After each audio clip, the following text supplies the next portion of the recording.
pala. Ay, grabe. Galit ako, galit ako. Tapos ako tama na. Corny naman. Paano ka magpa-corny joke? Wala.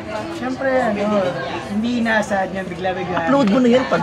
Uy, grabe. Or tumagal na mga ilang oras na hindi kayo nag-uusap. Ilang oras lang naman. Pag natutulog, kunyari, good night. Yun na yun. Hindi, yung may reason, nagkapikunan kayo ganyan, tapos di kayo nag-usap. Hindi naman. Pag nangyari siya, joke lang. Talagang naaano agad. Bawi agad. Joke lang. May buzzer pala. Walang kwenta to Hindi, meron yan. Basta. Tom, Jerry, ganun. Joke lang. Pwede. Jerry ako. 1, 2, 3. Matangkad o sakto lang?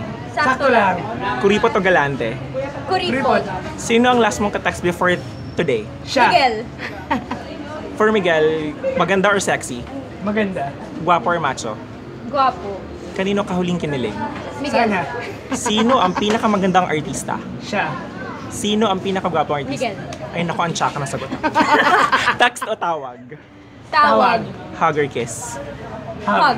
Ano yung last mong wish before you slept last night? Ano? Last mong wish. Last night. Wish? I wish, but Before you slept. Wait, 11-11, ganyan. Anong winish mo? Bago Prayer. That is prayer. Sana ma-enjoy ko to. To have a blessed day today. Bianca, clean cut or bad boy? Sorry? Clean cut or bad boy? Clean cut. Miguel, prim and proper or badass chick? Proper. Library or movie house? Library! If you will be given a chance to exchange life with someone for a day, kaninong life to? Try kayo sa kanya. Miguel. Pili kung saan ka pupunta. Sa kanan where andun yung love of your life or sa left na naghihintay ang napakadaming awards and box office success? Kanan. Kanan. Okay, if you tweet something right now, what would that be? Happy Hello. birthday, Miguel. Hello. Hello.